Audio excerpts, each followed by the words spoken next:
It happens to everyone, but most people aren't 8 minutes late after every gym class. Exactly. But, this is the first time that I've been late in a hot minute. I don't know about that one. I just don't bring it up that often. But what I was saying before you walked in is that next week is my last week with you.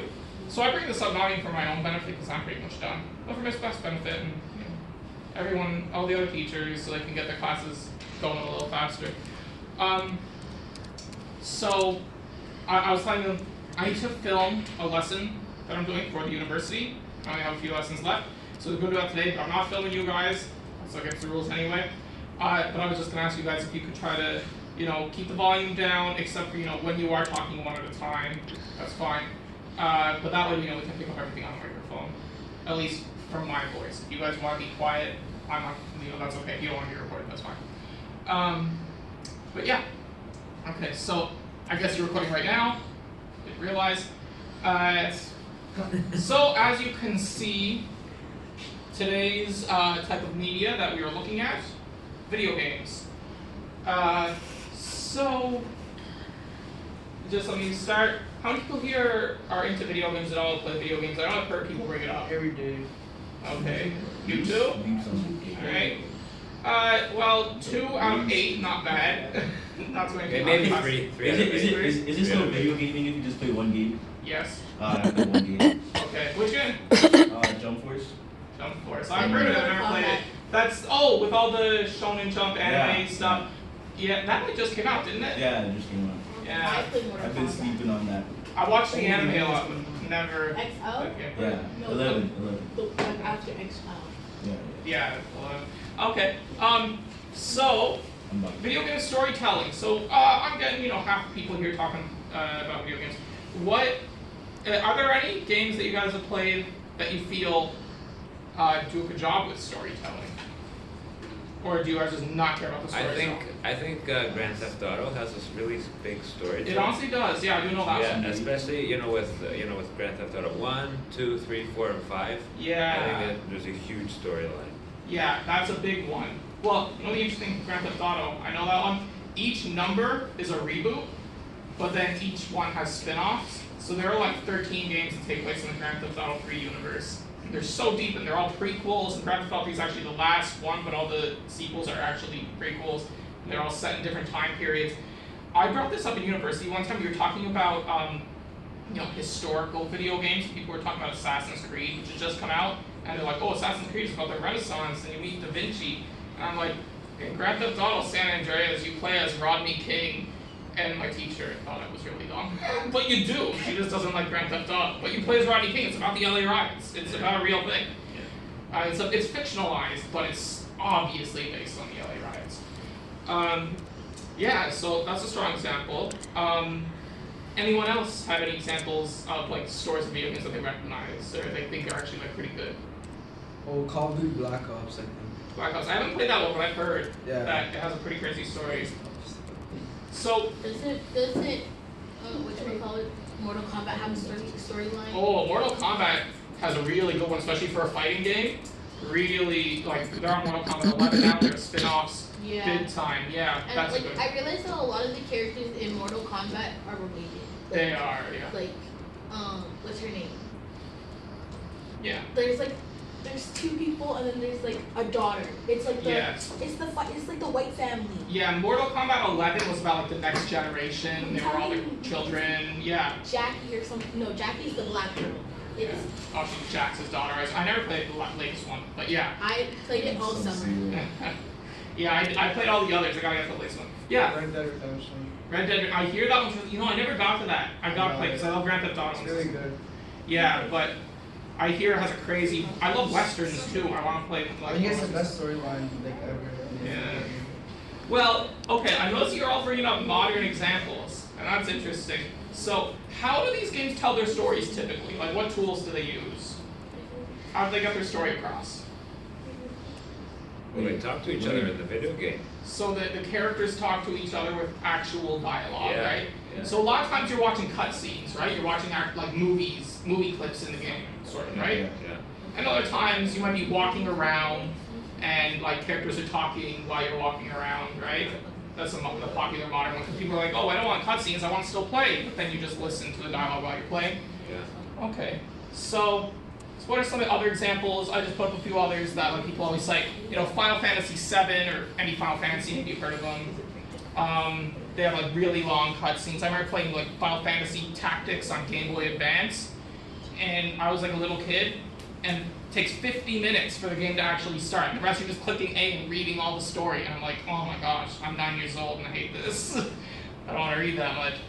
Metal Gear is another popular example. I don't know if you guys have heard of any of these. Feel free to share your thoughts. Tekken? Yeah, fighting games are an interesting example. We can talk about that. Yeah, this story in fighting games is weird because most people don't think there is a story in most of them. Metal Gear, I remember playing Metal Gear Solid 3, and that's like, takes place chronologically first, even though it's the 5th game. And I remember my friend lent it to me, he's like, this is the best game ever.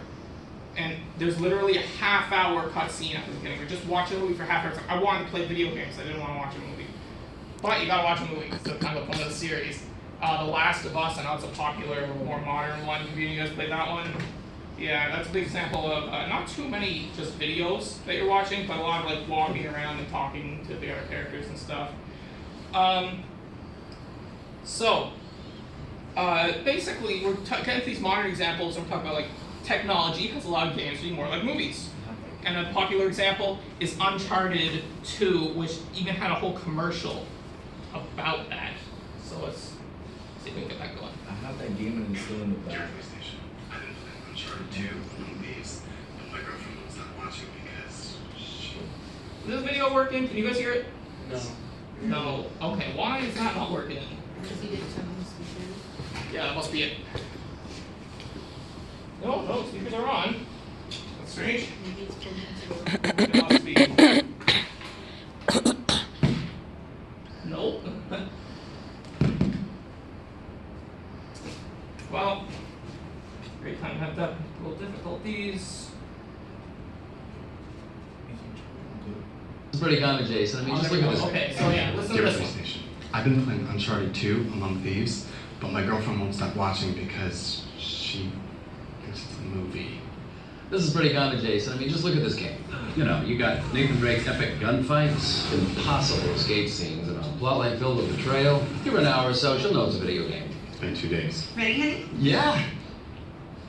Yeah, I'm gonna file this under not an issue. Uncharted 2 Among Thieves, rated T for teen. PS3, now $2.99. PlayStation. Yeah. Don't mention when a PS3 was beyond it. Yeah. It feels like yesterday to me, man, but I guess it's not. So Uncharted 2 was like a huge game for Sony.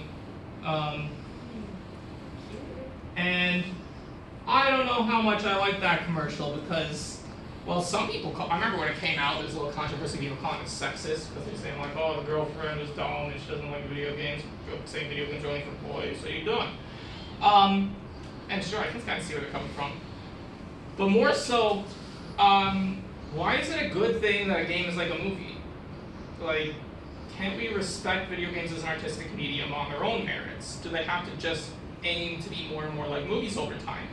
I liked Uncharted 2, but again, like those other examples I was saying, a lot of it, you're just watching a movie, and it's like, why did I pay $60 for this? Like, I paid $5 and went to the movies. $10 nowadays, I guess, 10, 15.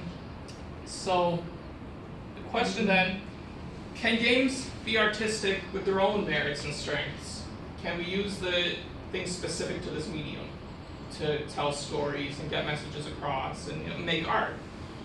So, early video games, I think, are strong examples of this stuff. Now, you have modern ones doing this too, but early video games were restricted by technical limitations. They could not be movies, no matter how hard they wanted to. Technology was just not there. So, you've seen early video games. You know, you got it's only 2D. They couldn't have voice acting. Early stuff like just plain dots and lines. You can what you're looking at. Or like Pac-Man. Pac-Man, exactly. Pac-Man is shaped like he is because they could draw that, and they could fit that in memory, and that was pretty much all you could do is technical limitations. But Pac-Man is a great example because Pac-Man is, but when it came out, it was considered to have one of the best stories in video games. because it was the first video game with cutscenes. Between levels, they would have like little things like Act 1, they meet and Pac-Man meets Miss Pac-Man. And then level 2 was like they kiss, and level like eventually they have a baby and stuff like that. There was a story in Pac-Man. That was one of the first games to do that. Early games needed to rely on something called minimalism. So minimalism is you're trying to do artistic expression using as little information as possible. And this then encourages the audience to rely a little bit more on their own interpretation, and theoretically, if they're interpreting it themselves, then hopefully they'll be a little bit more invested. So, let's look at some early examples.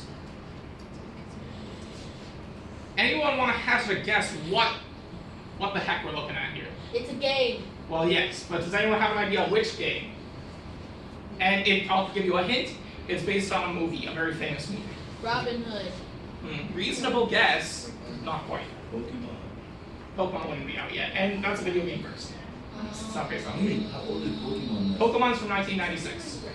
What? No, Wreck-It that's Ralph, well, that's just a movie. I think they might have a video game based on it. 1866. Anyone think, let's say, sorry, which one did you just say back there, David? Oh, I don't know. Oh, because I thought I heard an interesting answer. Oh. Okay.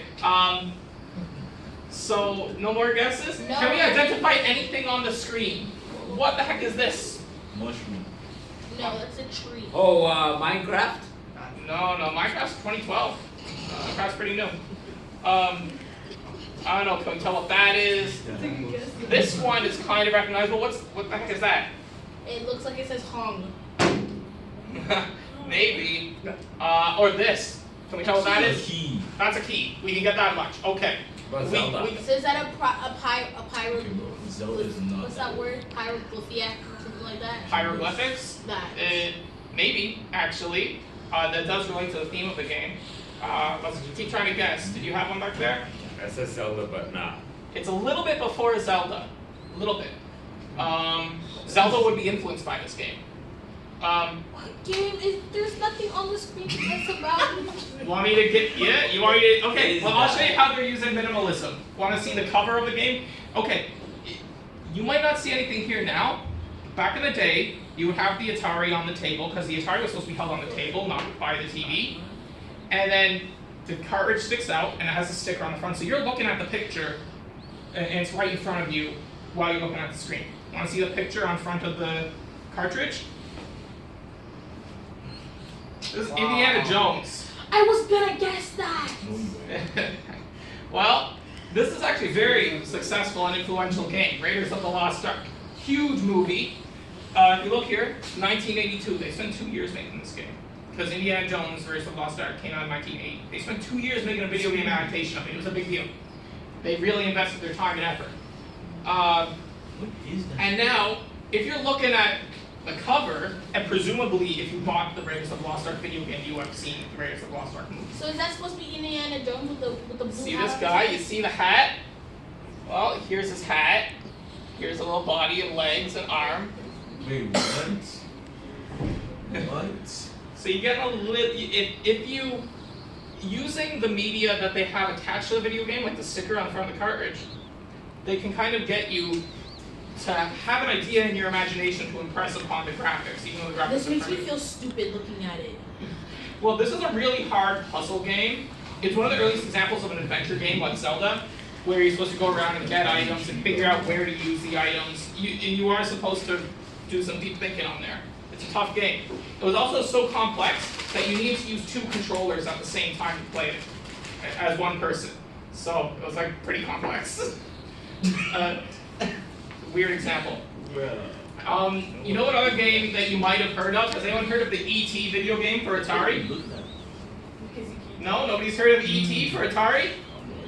Well, thanks. Quick down back there, please. E.T. for Atari 2600 was essentially the sequel to this. Raiders of the Lost Ark came out in 1982. The movie E.T. came out in 1982. And the same director directed both movies, Steven Spielberg. So, they hired the guy who made the Raiders of the Lost Ark video game to make the E.T. video game. And they assumed that E.T. was going to be as big a hit as this video game and as the E.T. movie, because, we got the same people making it, it's based on a movie by the same director, it's going to be a huge hit. So I have a question. Yes. Does E.T., this video game E.T. Does it have anything to do with E.T. Canada, like we watch TV and stuff? No, E.T. the extraterrestrial. Oh, okay. E.T. the extraterrestrial. Has anyone seen E.T. here? I just realized you guys maybe haven't seen E.T. I grew up watching it. You did? Good. Fantastic movie. I highly recommend it to everybody. It's about an alien. And he comes to Earth and he like befriends little kids, but he has to get back home. Wait, but Is it like Predator? I don't know if it's too much like Predator. The alien, it seems like he's a young member of the species and he gets lost on Earth and they have to try to help him get back home. It's a family-friendly film. Not so much like Predator, although I do like that movie too. I like it. I love that one. So, guys, thank you. So they made the E.T. video game largely as a sequel to this, but they got greedy. They rushed it out the door, and they gave them like 6 weeks to make it all by himself, a whole video game. But they assumed this is going to be such a hit. They printed more copies of the E.T. cartridge than existed Atari 2600s. So they didn't have enough systems to even play the game on. But they thought people are going to want to buy this so much that we'll sell more Ataris and we'll make more Ataris, and people are going to all buy this E.T. game. And it was such a big disaster, and the stores were left with so many copies that nobody wanted E.T. and people who did buy it returned it because it was awful. It's considered to be responsible for the video game crash of 1983, where it's bombed so bad that stores refused to even sell video games anymore. They thought they were a fad, and that E.T. proved the fad was over, and stores wouldn't even sell video games. You couldn't go to the store and buy an Atari anymore. Even though Atari wanted to sell them, stores wouldn't sell them. So when Nintendo came out 2 years later, Nintendo had to trick stores into buying Nintendos by saying that they were a toy, not a video game, and it came with a toy robot called Rob. And they said, no, this is a robot that comes with a free video game, not a video game that comes with a free robot. And the store's like, okay, we'll sell robots, but we're not selling video games. So,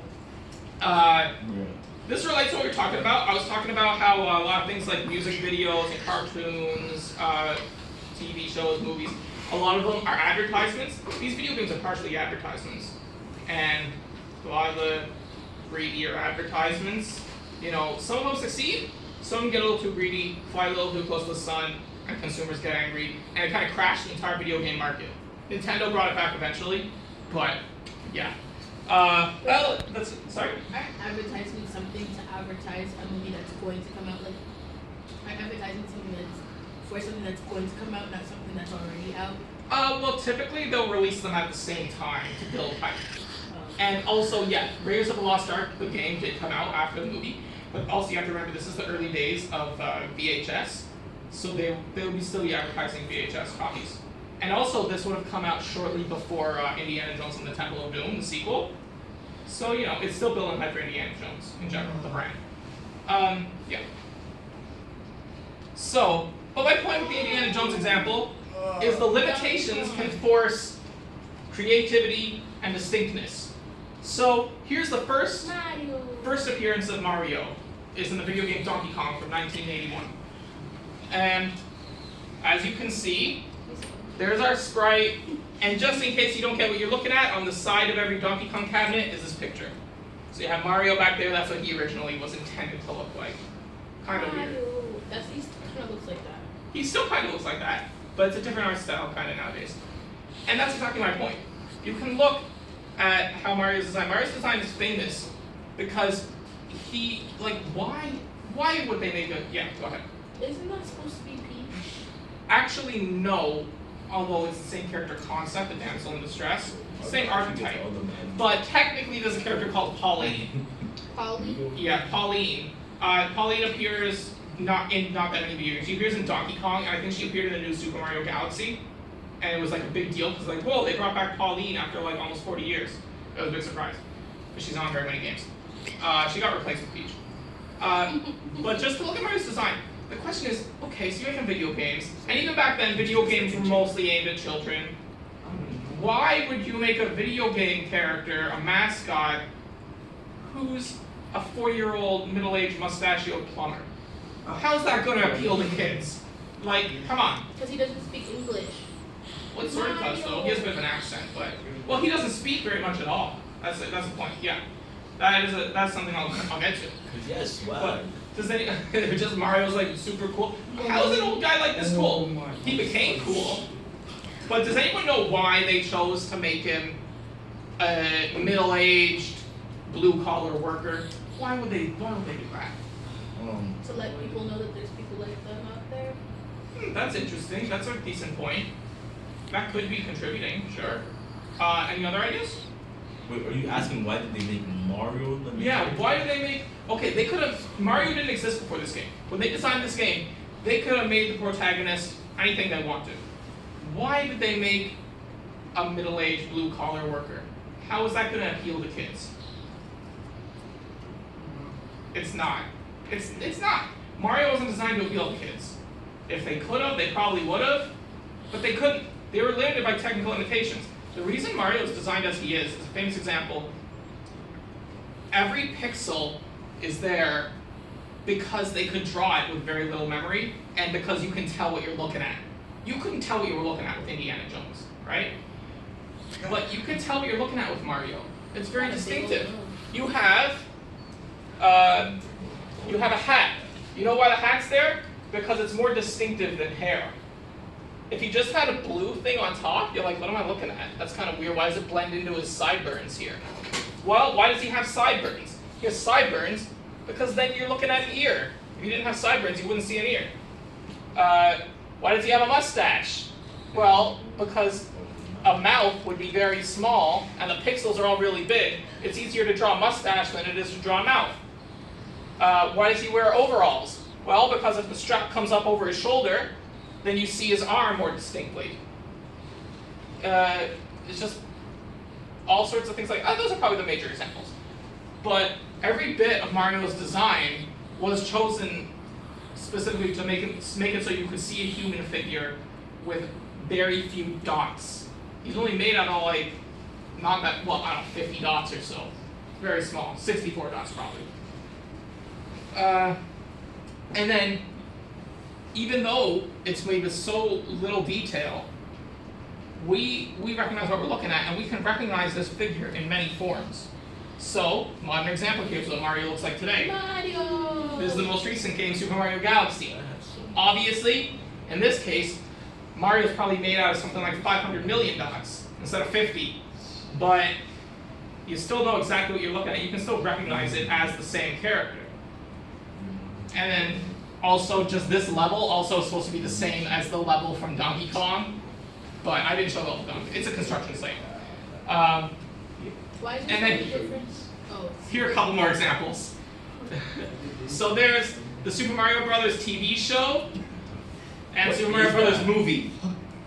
That's Luigi and Mario. Yeah, so there's probably Luigi too. Hell Luigi, by the way, I didn't show Luigi. He's literally Green Mario. He was literally invented because they wanted to do two-player, and they were like, well, how are we going to tell the second player apart? I don't know, just change the color.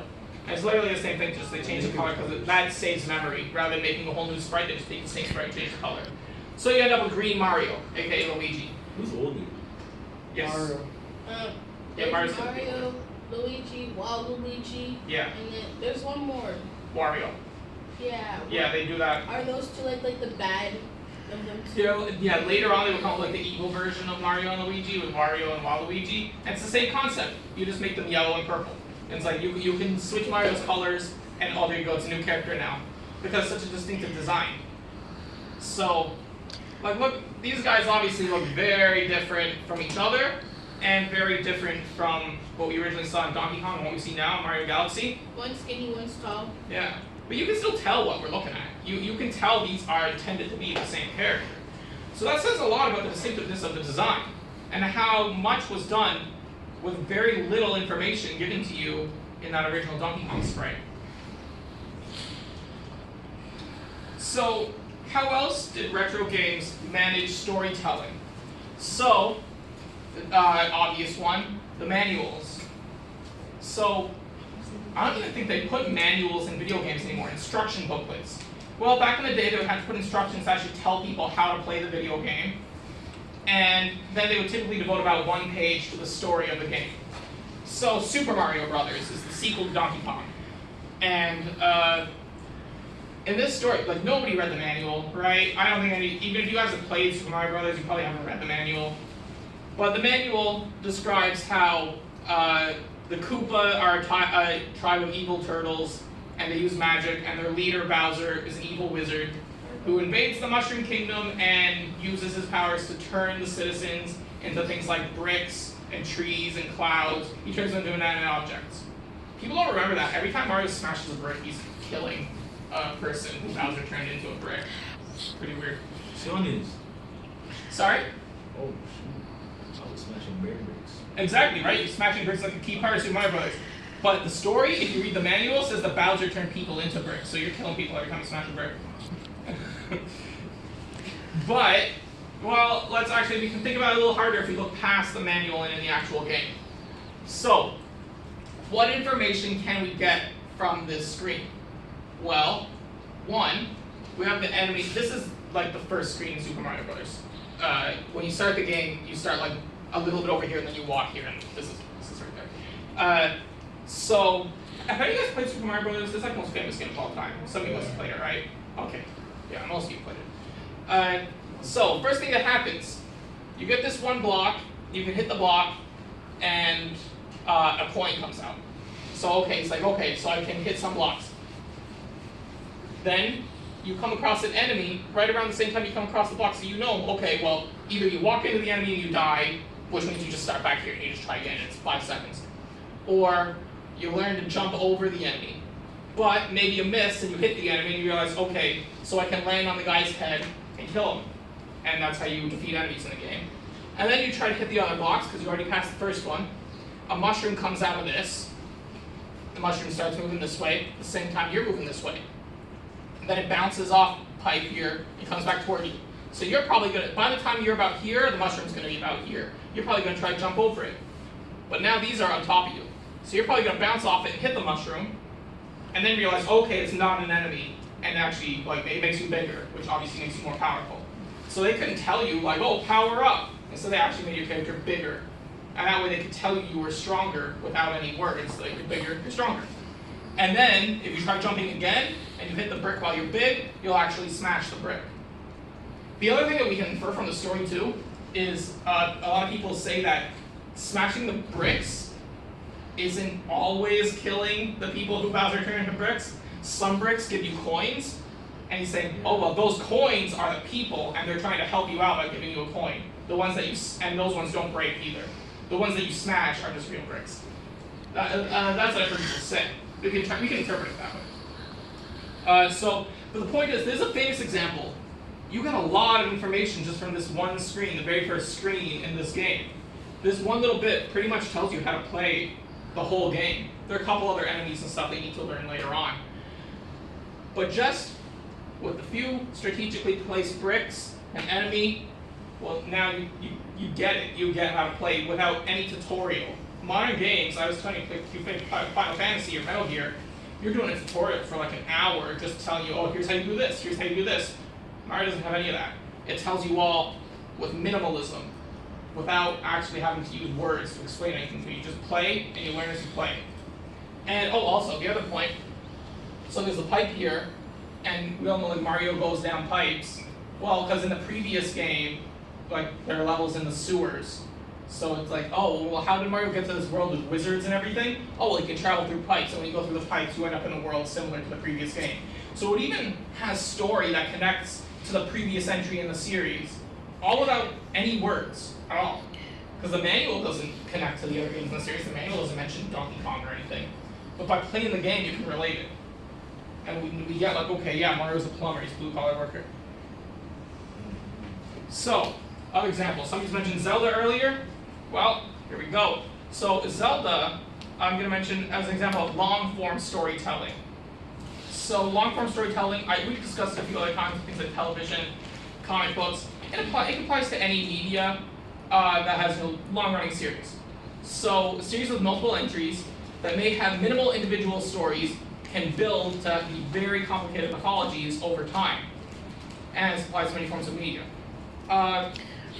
So here's the map from the first Legend of Zelda game. Another very famous game. Have you guys played any Zelda games? Nobody plays Zelda? I'm surprised. Guys, I know I'm a bit of a hypocrite, but no cameras. I just saw Flash. Because we're not allowed to take pictures of any students. I learned that when I had to do my research so I could film myself. So even before we get to the long form storytelling, by looking at the world of Zelda, the world itself tells us the story of the world. And there is, to be fair, when you turn on the game, there is like a little text scroll like Star Wars that explains the story. It's like the wizard Ganon has stolen the Triforce from the Princess Zelda.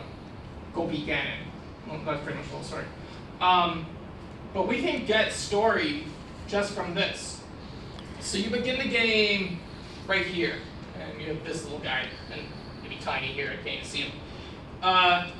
So the first thing that happens, you see a cave, you go into the cave, and pretty much the only character you ever interact with in the whole game who isn't an enemy gives you a sword. He's like, it's dangerous to go alone, take this, gives you a sword. And we can get elements just from looking around. Noticeably, it's hard to pick out, but over here is a graveyard with all sorts of gravestones. Well, what's going on there? This looks like a very dark and desolate world. Well, yeah, apparently people did used to live here, but there's a reason we're not seeing them. Everyone is an enemy now, because apparently they killed off all the good guys. You have forests, but they're all dead trees. There are a couple other characters you can talk to who give you clues on where to go, and they'll talk about things like the Lost Woods, where this area here, if you walk through it, it'll just go on forever unless you walk like right, left, up, down, like in a certain order. And they tell you, it's like, these are supposed to be woods. They couldn't animate trees very well, but they could tell you, these are the woods. So you get a lot of story just from looking at the map. Also, at one point they mentioned this is called Death Mountain, and then at the end of the game, Death Mountain is the last level, but it's a secret entrance. So, but you're looking for the last level of the game, you're like, where do I go? Probably Death Mountain. That sounds like a place where the bad guy would hide out. So you get a lot of information with very little dialogue in this game, just from looking around the world. Kind of reminds me of Fortnite. Fortnite, how so? I don't know, like just looking at the map, it reminds me of Fortnite. Like the first like general basic Fortnite map. Well, this was an influential game. This is one of the first games with a big open world like this. Most other games have levels. You just do levels one at a time. Zelda, you just plop down in this world and just like go explore. That's literally Yeah, Fortnite. so- You don't- Was it like Pokemon like that too? Yeah, exactly. Later on, it would be. Pokemon came out over a decade after this game, though. Oh. And Fortnite, of course, came out like 25 years after this game. Yeah, Fortnite's relevant right now. Yeah, exactly. So, where was I? Back to long form storytelling. So obviously Zelda's like a super long franchise with many entries in the series. So I told you the first entry in the series, you pretty much just told a wizard has kidnapped the princess, go beat the wizard. And you get to the last level and the wizard is like a pig, a blue pig. You didn't expect that before you get to him, but he is. So then there's the sequels. So Zelda 2, you've beaten the bad guy in the first Zelda game, and now the kingdom is more prosperous again. So now the kingdom has expanded,